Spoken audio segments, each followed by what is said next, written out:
Hi,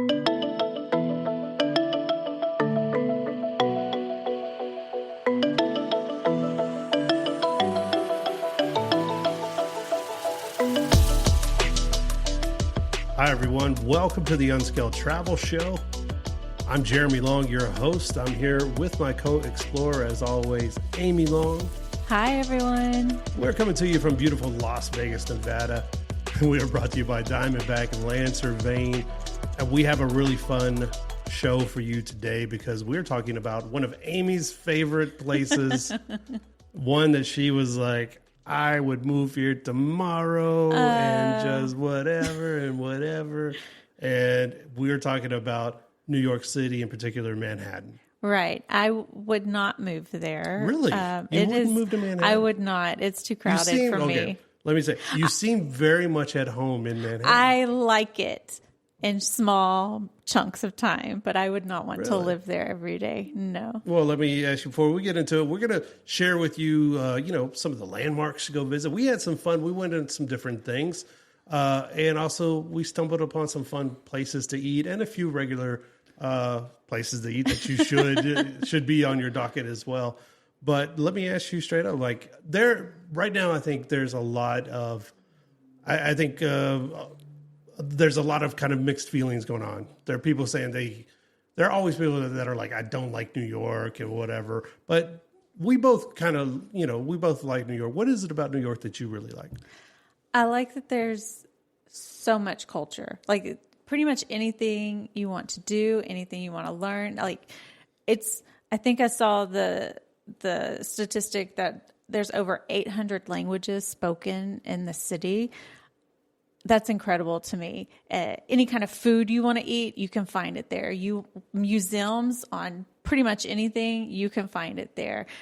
There's multiple sporting teams. There's multiple activities. There's Broadway. I mean, like it's like Vegas, but bigger and more and a little less lights maybe. But I feel like it's one of those places like anything you want to do, pretty much you can find it there. Okay. I agree with you. Just too many people. What did we say? There's like 1.6 million people living in around 22 square miles. It's too many people. It's a lot. There was always with the people, Right. I do love the energy of the place. I love that it's like, it's movement with purpose. So everyone has places to go and things to do, and they've all got these dreams, and like it is one of those. It is that place. Like if you can make it there, you can make it anywhere, kind of thing. That's what they always say. You get that feeling from people who have lived there for a while. Like I'm going after this or whatever, and they have a different kind of tenacity about them and a different way of thinking about how they see the world and how they see dreams and things like that. So, and it is like this infectious kind of this place. No city is perfect. Okay. Right. Yes, Manhattan in particular, that's what we're talking about, does have some cons that go along with all these pros, but it is, at least in my thinking, it is one of the best cities in the world. I love visiting there, and I can't wait to go back. Hopefully we get to go back soon. But let's kind of start looking at, again, we're talking about Manhattan. I think if you search our archives, if you go to unscaledtravelshow.com, you can find all of our past episodes and interviews, including one we've done on Brooklyn, right? Including one we've done on looking at the food around New York and Long Island and these places. But now we're kind of concentrating in this little area, and we did some touristy things. But when you go there, sometimes you just got to act like a tourist. Well, I mean, it has some really fantastic touristy things. Yeah, I think you can't go and skip that stuff completely. So when we travel, we try to do some touristy stuff and some living like a local kind of thing. And I think we did a good job of mixing these two. Yeah. Also, we have to feed your history bug. So we did some history-centric things. Sounds like I need something for that. Some kind of ointment. But I mean, we had a really good trip. We did so much stuff, though. I was exhausted by the time we came home. Yeah. We pretty much got up and we went all day, every day until we came back to the hotel and crashed. Yeah. Well, the landmarks, the famous landmarks. You got the Statue of Liberty. You have Times Square, where, New Year's is the big deal there. Right. They drop the ball and things happen. Any other time outside of Times Square, I'm like, it actually kind of looks like the Strip in Vegas. It does. It has a lot of the same restaurants. It really does. Like bubblegum shrimp and things like that. Yeah. Like it's right down there. It actually looks like Times Square. So but we walked by it. We didn't spend much you time didn't spend there. too much time there, or you're going to get robbed by Elmo or something like that. It's just not one of those places. But another great one is Central Park. Right. Central Park is 843 acres of beautiful, like jungle park atmosphere right in the middle of the city. And it has a life of its own. It does. I mean, there's different things to do. There's the famous New York City Zoo inside the park. Anybody that's a Disney fan that's ever seen the movie Enchanted, the scene where she's dancing around the fountain at the little pond, that's New York City Park. I mean, there's just all these great things to do, or at Central Park, but there's just all these different great things to do in the park. And the thing we need to comment on, though, is how humid it is in the park. Yeah. It acts like its own little humidor there. I mean, so many trees in that area. I mean, when you start walking around it, if it's already a humid day in the city, as we found out one morning, there were clouds in the morning, it rained just a little bit, and it didn't really rain the rest of the day. But we walked through the park then, and it was humid as heck. It man. was. I don't want to get graphic, but things were sticking to things, and we needed a lot of water and some air conditioning there. I guess it's just me. Now I'm a house cat. I need to be in the air and everything, but it is one of those things that you should know before you go in there. And even though you're shaded, you can't escape humidity. No, you can't. You can't. We didn't even walk the whole park. We walked maybe like the bottom third of the park, and we needed to go sit down and have a drink and some air conditioning somewhere. 843 acres. That's bigger than the country of Monaco. Right. Just to put that in perspective, Monaco is about a little over 500 acres. Central Park is over 800. So, I mean, it lets you know this is a big, that's why it takes on a life of its own, and it really does. Different areas of the park can have totally different things going on, and different peoples and different feels all at the same time. And all around that too. This is where you're going to find on the outskirts, the Met. The Guggenheim. The Guggenheim right across the street, and strawberry fields and all of these different things that are inside the park that you could honestly spend days exploring Central Park. But you don't want to do that. You want to kind of move on and see other things too, especially if it's your first time to New York City. Another one, Empire State Building. Right. You have to go to the Empire State Building. It's one of these things, I know people probably roll their eyes that live there in New York, but we don't have buildings that big everywhere else.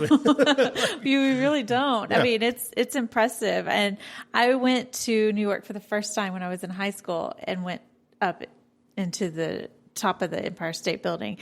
And then we just did it again. It's a completely different experience. They've added all these museums and these different places to stop and learn about the history of the building, which this is another one of those Society of Civil Engineer. They have I don't know what Wonder of the Modern World. Yes, a wonder of the modern world. Thank you, because it's just so impressive how they built this. Yeah. And it's a little scary. I mean, just to get up there, and you are so high. But we did buy the tickets to go up to the top to go to the 86th floor conservatory and get the views out over the city. Yeah. It's pretty impressive up there. Yeah, it is. And it's changed a lot since Sleepless in Seattle. So I was expecting to run out and there was going to be Meg Ryan and Tom Hanks and all of that. Well, it's all a little bit different. They still have the magnifying glasses where you can look out at different parts of the city. And that is one ticket. You can upgrade your ticket and go even higher to the 102nd floor observatory for a little bit more, a couple extra dollars, a little bit higher price tag to go up to the 102nd. And then they do, if you are just a very, very, very special person, allow a select few people to go up to the 103rd floor. We're going to have more about that and what else you can do around Manhattan right after this. It's the Unscaled Travel Show.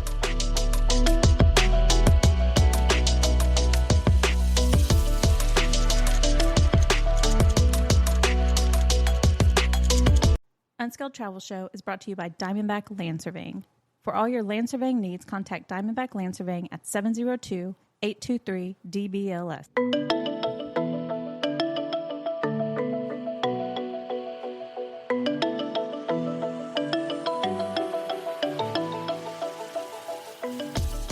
Hi, everyone. Welcome back to the Unscaled Travel Show.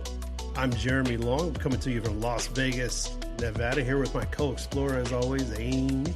Hi. We're talking about one of her favorite places in the entire world, Manhattan, New York City there. We were just chatting about the Empire State Building, and these are some of the places that you'll want to go if it's your first time, or even if it's your second or third time. You know what? There's always something new to discover in this city. So we are, with this aspect, talking about historical landmarks, keeping it very surface level, but talking about the Empire State Building and how interesting it is and how it is one of these modern wonders, engineering wonders of the world. They took I think it was just like a little over a year to construct the tallest building in the world. Right. It was. Which is amazing to me. It was a year and 45 days. Wow. It said they built on average 4.5 stories a week. That's a lot. That's a lot. And I didn't know that this was originally where the Waldorf Astoria Hotel was. Like the original one? Yeah. And they built the Empire State Building. Like they tore it down and built the Empire State Building there. Yeah, okay. So, well. interesting. Other interesting fact I just found out, the Empire State Building has its own zip code. There are so many businesses in this building. It has its own zip code for the building. That I did not know. That is, what's the zip code? 10118. Did you know that, or were you looking at No, notes? I'm literally looking at it right here. All right. I took good notes, okay? So it has, how many floors does it have? It has 103 floors, and then it has 103? I think there might be one or two more floors that are like more just for access and servicing, but actually 103 floors. And then it has the tower that they added later. So the column on the top was not originally part of the building.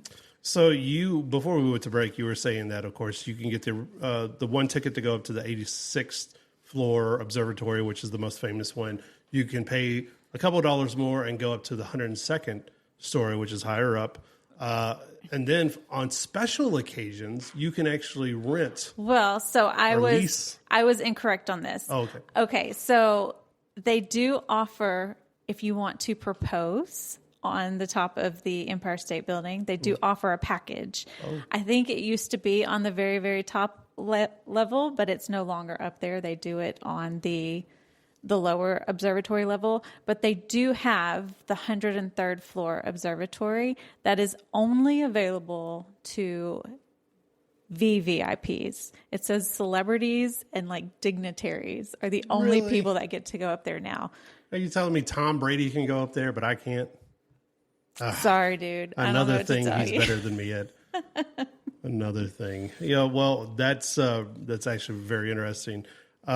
Looking at it, I mean, of course, it's famous for its Art Deco, right, as well on the inside, and it's like weird things. Like on a clear day, you can see like 6 different states. Yeah, you know, if your eyesight is good. Me, I have bad eyesight, so I don't even know I'm up in the air. I'm like, I think those are clouds. Are those buildings? I have no idea where I am right now. I just saw a lot of buildings. I couldn't tell you what states they were. You know, when you're in real life, there's no like colored states on a map. You don't know that that's New Jersey and that's Pennsylvania. You're just like, oh, look, a bunch of buildings. We don't like to live in real life here, you know. New Jersey is not purple? Like, what are you talking about? Okay. But speaking of Art Deco, something else fun that we did, we went on a tour of Radio City Music Hall. We did. I found it very interesting. Of course you did. If you love like the Rockettes. Well, if you like Art Deco or you like history, again, this is another really interesting tour. I will say you can't buy your tickets online. This is a place where it's a first come, first serve. So you have to walk in, buy your ticket, and just wait for the next available tour to get in. So luckily there was a tour leaving in around 30 minutes when we went in, but we got there very early in the morning. Right. So I think, if you want to do the tour, and the tours are small, I think they max out at about 30 people. So you want to get there early, and you cannot chew gum. They do not allow gum in Radio City Music Hall. Yeah. Because have you met an adult? These people are irresponsible. They would stick gum everywhere. I like the fact that walking through there, they have modernized it, but they have kept a sense of what it was originally supposed to be and look like with the Art Deco, but also with the modernization of when we walked in there and got to sit inside Radio Music City Hall. They were mapping the room for whatever program was coming up and everything. So it is kind of one of those very interesting things. And you get to see how the Rockettes, which are the world famous dancers you've probably seen, usually around like Christmas, New Year's, that's kind of when they trot them out for the rest of the world. But they're active all year round. I mean, this is what they do. And it's they have certain requirements and certain things like that. So I couldn't be one, unfortunately. I couldn't be a Rockette. Not tall enough. But we did get to meet a Rockette. She was very nice. You do get to meet a Rockette and take pictures. You get to see where they practice. See where they audition. Yeah. They even said, it's one of those kind of ballet rooms. They got one of those bars. What are those bars called? I don't know. But the lady, our tour guy was like, you can throw your leg up there and do whatever. So I attempted, but And he hurt himself. I'm still limping. So we're talking about Empire State and Radio City. What are some other great landmarks that people should go do?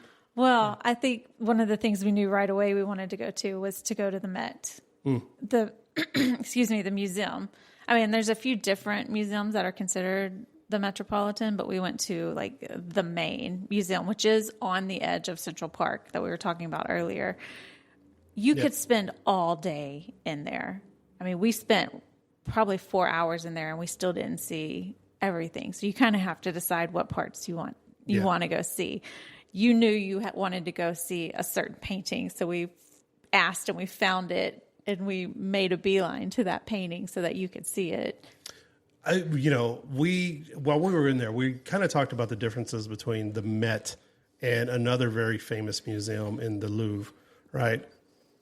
There are pros and cons to each one of them. I think the Louvre is, of course, it's older. The building's older, and it was originally a palace, so it looks a little bit more, has that regal regality to it and everything. Another thing is that in the Louvre they actually have signs to places, and yes, they give you maps in the Met, but it's not always the clearest thing. And so looking at stuff. I will say they did have very helpful staff who are accustomed to answering every question in the world. But the Louvre actually has, if you're going there to see the Mona Lisa, there are signs everywhere, like Mona Lisa this way. Right. Stop wasting our time with that. Just go to the Mona Lisa, be quiet, American, and so that was a little bit more helpful. But the Met, which we'll probably get more into after the break, but the Met was stunning. It was, and they were having a very special exhibit that we'll talk about, and we had to get on a wait list to go see it, but I'm so glad we did. Are you? I am. I thought it was cool. I thought it was really cool. I know you didn't care as much, but I thought it was awesome. It had to do with dresses, but hey, that's okay. Always a bridesmaid, never a bride. All right, it's Unscaled Travel Show. We'll be right back.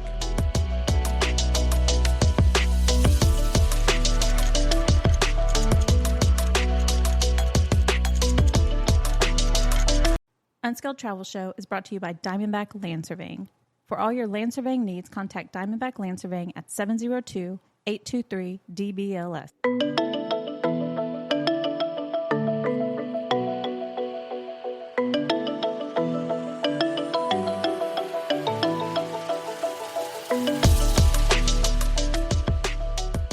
Hi, everyone. Welcome back to the Unscaled Travel Show. I'm Jeremy Long, your host, here with my co-explorer, Amy. Hi. We are coming to you from beautiful Las Vegas, Nevada, brought to you by Diamondback Land Surveying. We are chatting about Manhattan and all the wonderful things you should do, all the historic landmarks you should go to, some of the favorites out there. A little bit later, we're going to talk to you about some places that you should know so you can go eat and drink in style. Right. And right now, I mean, we've talked about the Empire State Building and Central Park. Always visit those locations. We just talked about the Met and really, and Radio City Music Hall and these kind of places. But the Met, kind of going back and finishing up on the Met, it is number one. Understand, it is wheelchair accessible. It is all of these things. Wear comfortable shoes. Right. You are going to spend some time in the Met. And one of these things, you mentioned the special exhibit. Yeah. Every year they do the Met Gala. You've probably seen your favorite celebrity or a lot of people who get invited for whatever reason that are famous just for being famous that get invited to this thing, and it's become this big annual invite only, whatever. Right. And they host it right there. They do. At the Met, and they have you know more about it than I do. Well, I mean, I know basically what you just said. So I looked up more information when we were there because I wanted to see where in the museum is the actual gala. Because you always see them coming in on the red carpet and up the stairs. But I'm like, where do they go? And basically they go into the lower level, that is the Fashion Institute, where they have all these gowns and other fashionable things on display. But when we were there, they were having a special exhibit upstairs that was based on fashion. It was called Sleeping Beauties, Reawakening Fashion. And it was over 250 pieces of clothing and dresses and things, a lot of things that have been on display down in the Fashion Institute were brought up here. And it was an interactive exhibit in that they had like smell to go along with some of the, it was kind of strange. Like there were different scents that went along with different dresses and things like that. And then they had like videos playing for some of them. But some of the dresses were so old and delicate, they couldn't even be hung. So they were laid out in like glass cases because they wouldn't survive hanging on a hanger. That's how old they were. And then they had newer things that one of the dresses, I think, was in the Hunger Games movies. So, it was a very wide range of dresses and hats. And there were some creepy ones that had the little colorful beetle things on it.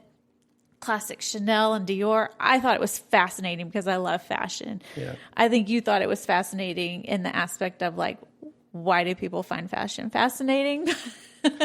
Well, I will say it was, I did resonate with the old dresses and the fact that I just constantly need to lay down. I feel like I'm going to rip if I stand up for too long. It was very interesting, even though fashion isn't my thing. It was incredibly cool to see how they tried to interact it with these interactive exhibits, and they had little movies about the creation of these things and different experiences. So it was very cool in that sense, and how it kind of all got started. And one of the first gowns they made was for a socialite's wedding way back in the day, which was a Wednesday, I believe. But back then, they made this huge flowing gown that it was gorgeous. It was very pretty and everything. So the Met is definitely something that you're going to go see, and they have rotating exhibits as always. And you don't need a special ticket to get into it, but you do have to it's a timed entry. So you do have to sign up. Yeah, for that particular exhibit to go in there. And it was a very long line. It was a very long line, but it is included in your regular Met entry ticket. It's just going and then doing an additional sign up to go into the special exhibits. Yeah. Looking past there, I mean, also the Guggenheim is nearby. It's a wonderful place. If you love art, you should go check it out. It is one of those things. Yes, it's an institution because of the architecture. Once you've been, and I don't mean to upset anyone, but once you've been once, unless you're really into art and you like that scene, there's, go once. There you go. So you went the previous time you were in New York and I wasn't with you. Yeah. So when we were there, I was like, oh, the Guggenheim, I want to go. And you were like, really? I've already been. I gave you an option, man. We walked right by it. We walked by it. I took a picture of the outside. I would go again, but I'm not so much into modern art, so it wasn't a big thing for me to go to. And from my understanding, Guggenheim is more modern art. Yeah. But instead, we did go to a Yankee game. We did. I'm not a fan of the Yankees, but it is cool to go see, the stadium. The stadium is gorgeous. The team is always fun to watch and everything. And just seeing people like people in New York, I mean, they're either Mets fans or they're Yankee fans, and they love their teams to death. I mean, the people sitting on either side of us were just, they were all about it. They were very much Yankees fans. Yeah, they were into it big time. So I salute to them and their fandom and everything. But it was really fun to get out and go to the Bronx. Yeah. And go see the Yankees play. And that was just an experience in itself. So if you have the time, get out there and go do that. It's fun to kind of change it up from the typical, the Broadway shows and different things. Even though that's fun, there's a place for that. But going to sporting events, like you mentioned earlier in the show, it's part of that culture. I mean, you have 2 NFL teams, you have 2 Major League Baseball teams and soccer and everything else, and not to mention hockey. Basketball. And basketball and everything. So, I mean, there's plenty of sports to be had. But let's talk about some places to eat. Now, this always is kind of one of those things whenever we have these New York episodes. The place is so big, you can't believe how many times we've tried to fit so many of these restaurants into these shows. You just can't. Right. There's no doing it. So we just break it up to what we're experiencing now, and that's the best we can do. Well, one place we talked about before was Junior's. Yes. To get cheesecake, and we didn't even realize we were near it, and suddenly we look up and there's Junior's, and we're like, we have to get cheesecake. There was a line out the door, but we got in line. We didn't stay to eat. You can sit down and eat in the diner, or they have just a takeout counter where you can go pick up cheesecake. So we got in that line, which thankfully moved pretty fast, but we got 2 different kinds of cheesecake, took them back to our hotels, ate cheesecake in bed. So good. We did. I mean, we got regular New York City style cheesecake, which is just the plain. Yeah. And then we got an Oreo version, to try the difference. And I have to say, the plain New York, style cheesecake was amazing. It was. It blew the other one out of the water. I didn't, when I was thinking about it, I was like, man, I want to go back and get some. And in my mind, I think that is the way that cheesecake is supposed to taste. And everything else I've had up until now has been just a poor imitation. It was so good. Just the plain cheesecake with nothing on it. I would have gone back and gotten more of that one. It was fantastic. Usually I start with like breakfast. We were talking about the morning because you can have dessert for breakfast. We do that all the time. Oh, yeah. But the morning we were walking around Central Park, we stumbled upon, looking for just relief, we stumbled upon a place inside Ralph Lauren. We thought it was just we were looking for a coffee shop. We were looking for a coffee shop, and on the map it said there was coffee there, and we were like, "What is? It's Ralph Lauren. It's a clothing store. It's a clothing store." But inside they had the nicest little coffee shop that I've ever been to, I think. It was such a pretty little shop, and we were already hot and sweaty and did not really fit in with all the people. Gross. Everybody's in their business suits, and we're in our touristy gear. We'd been walking around and sweating in the park, but it was such a lovely little place. Like, the next time we go back, I want to go with intention to sit in there and have a coffee. People were wearing their nicest Ralph Lauren, and I was wearing a very Old Navy t-shirt. So like that is the sad truth of where I was at that moment. And I was hot and sweaty and I didn't care. And I was going to be mean to people if they were mean to me. But we got really good coffee in there. And they gave us great service. So stay right here. It's the Unscaled Travel Show. We'll be right back.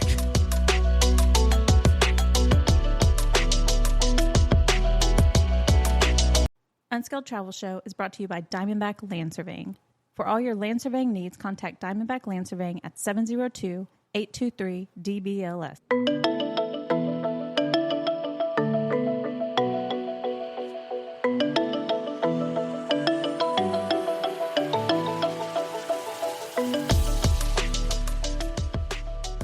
Hi, everyone. Welcome back to the Unscaled Travel Show. I'm Jeremy Long, your host, here with my co-explorer, Amy Long. Hi. We call her Spicy. Spicy Amy Long. We're talking about, no, we don't. But we're talking about Manhattan and all the wonderful things, all the wonderful trouble you can get into. All the wonderful things you can eat while you're there. Yes, and all the cheesecake and everything. We're coming to you from Las Vegas, Nevada. brought to you by Diamondback Land Surveying. And, we're talking about places to eat. We started off with some coffee and things of that nature. We're not really big breakfast people, but it is, I think, important to kind of sit down and know where these places are, because you can find wonderful things, especially in New York. There's a little bit of everything for anyone. And or anything for everyone? Whatever that saying is, there's things for it, and something there's wonderful places to buy it. But I think when people go there and they're tourists, they're looking for something that's close to what they want to do, while also being good. Right. So, we were just talking about Ralph's Coffee, which is right off of Central Park. And it's one of those stumble upons. If you Google coffee shops and it looks like it's in a Ralph Lauren clothing store, go to it, because there is actually a coffee shop in there. Another one was Best Bagel. Yeah. That we stopped into. And New York is one of those cities where you can tell how good somewhere is by the line. Right. And if it's good and it's worth it, there's going to be a line. So you just have to have that mindset. Right. Like, I might be standing in line for a minute. We stumbled across this place because I am a big fan of the show Project Runway. And so I wanted to go to Mood Fabrics, which is where they always go and buy their fabrics on the show. So we went into Mood. I wanted to buy a shirt. I felt a little weird asking until I walk up to the counter and I see they have T-shirts and bags displayed on the wall for you to purchase. And I was like, oh, okay. I'm not the only one. So bought a T-shirt for my daughter, got a bag for me, and we walk out and we're hungry. And so I just Google, breakfast, and around the corner is called Best Bagel. We round the corner and there's a line out the door. And I was like, okay, it must be good if there's a line out the door. Mm-hmm. And the line moved very fast, actually, which I was surprised. And the bagels they gave us, we could have split a bagel and probably still had some left over. Yeah, I don't think I even finished my bagel. I didn't bagel, finish half of mine. I hate saying that because it was so good and I don't like to waste food. But it was, you hear different things about New York, right? You always hear New Yorkers are mean, they don't have time for you, whatever. I will say at every single stop, we got great customer service. Right. Okay. Maybe everyone was just happy that day, but there was no one that yelled at us or chirped at us or whatever, or anybody in line. They were just doing their thing, and these lines move very quickly. But another thing to note when you go out there, seating is a premium. So you might have to stand for a couple of meals and just eat at a table outside or sit on the curb or something like that. But for different places, it's well worth it. Well, somewhere we did get to sit, and this was another one that we stumbled across. But once we were in there, I was like, yes, I've heard of this place.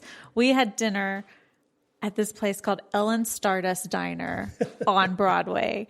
And we happened to just be walking by, and we're like, oh, this place looks fun. And there's a line out the door, but it wasn't very long. So we get in line. And I kind of looked it up real fast, and I'm like, oh, this is one of those places where the wait staff sings to you. This will be fun. What we didn't realize is they're consistently singing. Like, there's never a break. It just goes from one person singing to another to another. And we luckily, I guess, or unluckily, got seated right in the middle next to this teeny tiny little stage that they walk on. So they were standing behind me most of the time singing, throwing confetti, throwing straws in the air. Yeah. It was a lot of fun, though. I really, really enjoyed it. Oh, I thought instantly when we were kind of looking at it, I was like, this is a place that you are going to just like, we've been to other like singing diners or where they have these kind of things, and it's either like really good or it's really bad. Right. Like, if you go somewhere, and no offense, like that's not New York, chances are you have a good chance that it's not going to be good. Yeah. Right. But these folks, at least some of them have been on Broadway. Oh, absolutely. And they all are actively taking classes. It is actively their dream to do this. So they tell you that, hey, the extra money that you give at some point goes to pay for these actors' classes, singing classes, dancing classes, and everything else. Yeah. So the people that may be serving you French fries now could be the next big thing on Broadway or, in the movies or something like that. So it's very exciting to see, and you are kind of rooting for these people at the end because let me tell you, there wasn't a bad singer in there, and they were belting out show tunes and some some crazy ones that I was just like, that is super impressive. Every single person that sang was incredible. It's one of those things though, like you don't really go to have conversation with each other. You go to watch the show. It's too loud. So like we couldn't even really talk to each other, but you just really enjoy the show that they're putting on. Yeah. So absolutely. I highly recommend going to Ellen's if you like singing. Not too far away from there, actually, just down the street. I think it was right off of Broadway, maybe 55th, 54th, something like that, maybe 56th Street, is Pop's Pizza. Right. Pop's Pizza, you need to go and just get like true New York style pizza. A true New York piece is just a plain cheese piece of pizza. You get one of those and then get something else. You can get some pepperoni or salami or something like that on it or whatever. But you got to try it. You got to fold it in half. You got to stuff as much of it you can in your mouth. And you eat it kind of outside. You got a little plate and you're just outside eating this delicious pizza that I think it was $2 or $3 a slice. And you buy by the slice because they're big slices. And a couple of drinks, and it was less than $20, which in New York, that's crazy. Yeah. And especially for pizza that good. Yeah, it was really good. I mean, we got 2 slices and shared it, and it was more than enough for both of us. But when you're walking down the street and you see these little like enclosures, you're like, what is that? And then that's where people stand and eat because the restaurants don't have tables. They don't have a place to sit or put your food. So you stand outside at this little countertop and eat the food there. And it was such a New York experience, I guess. Yeah. I wasn't expecting it, but I was really glad that we came across the place. And part of it may be like remnants of the coronavirus pandemic or something like that. But a lot of them, kind of like Italy or something like that, you were eating outside anyway. Because again, seating is a premium. Yeah. And the Pop's Pizza, I mean, there was just enough room for maybe 2 people inside the door to order pizza. The rest of it is a pizza shop where you can't sit down, where they're slinging dough and everything else, man. And so like you're going outside anyway. Most folks were getting it to go, probably back to their homes or hotels or whatever. But it was a great place to stop and grab a bite to eat. Well, another place we had lunch at, I know you enjoyed it. It's the oldest tavern in New York City called France's Tavern. And you found a really cool piece of history about it. Yeah. So France's Tavern is where George Washington had his farewell dinner, basically for his generals and commanders and everything. And that's where he said goodbye to them. So it's been open since before then. And it was a favorite of folks back from the American Revolutionary War. And I'm really happy that it's still standing and that there's all kinds of artifacts. There is a museum on the second floor of it. We didn't go to the museum. We were having lunch with a friend. We didn't go up there, but there's all kinds of little dining halls. They've kind of expanded over the years, I think. But the food was good. The service was good. And you get a little bit of history. And it's because it's a registered National Historic landmark. Yeah. And it's just really cool. All kinds of pictures and stuff like that of George Washington, famous pictures where he's just like, hey, I'm about to hand over this butt whooping on these red coats right here. He's always just pointing at something in all these pictures. If you're a listener from one of those countries, we're sorry. Hey, man, I'm not saying it. I'm just saying, Georgie boy did what he did. He something about hands. Okay, so then we went around the corner and had a drink. So around the corner from the tavern is this place called Dead Rabbit. The Dead Rabbit. Yeah. And we stopped in there to have a drink. It was packed. It was another one of these. We were standing until a stool opened up where we could sit down. But we stopped and had a drink in there. Really nice. Yeah, the Dead Rabbit is really fun. Another one, if you want views of the city, Manhattan. Right, Manhattan. Fantastic views, fantastic drinks. Have to stop in there. Yeah.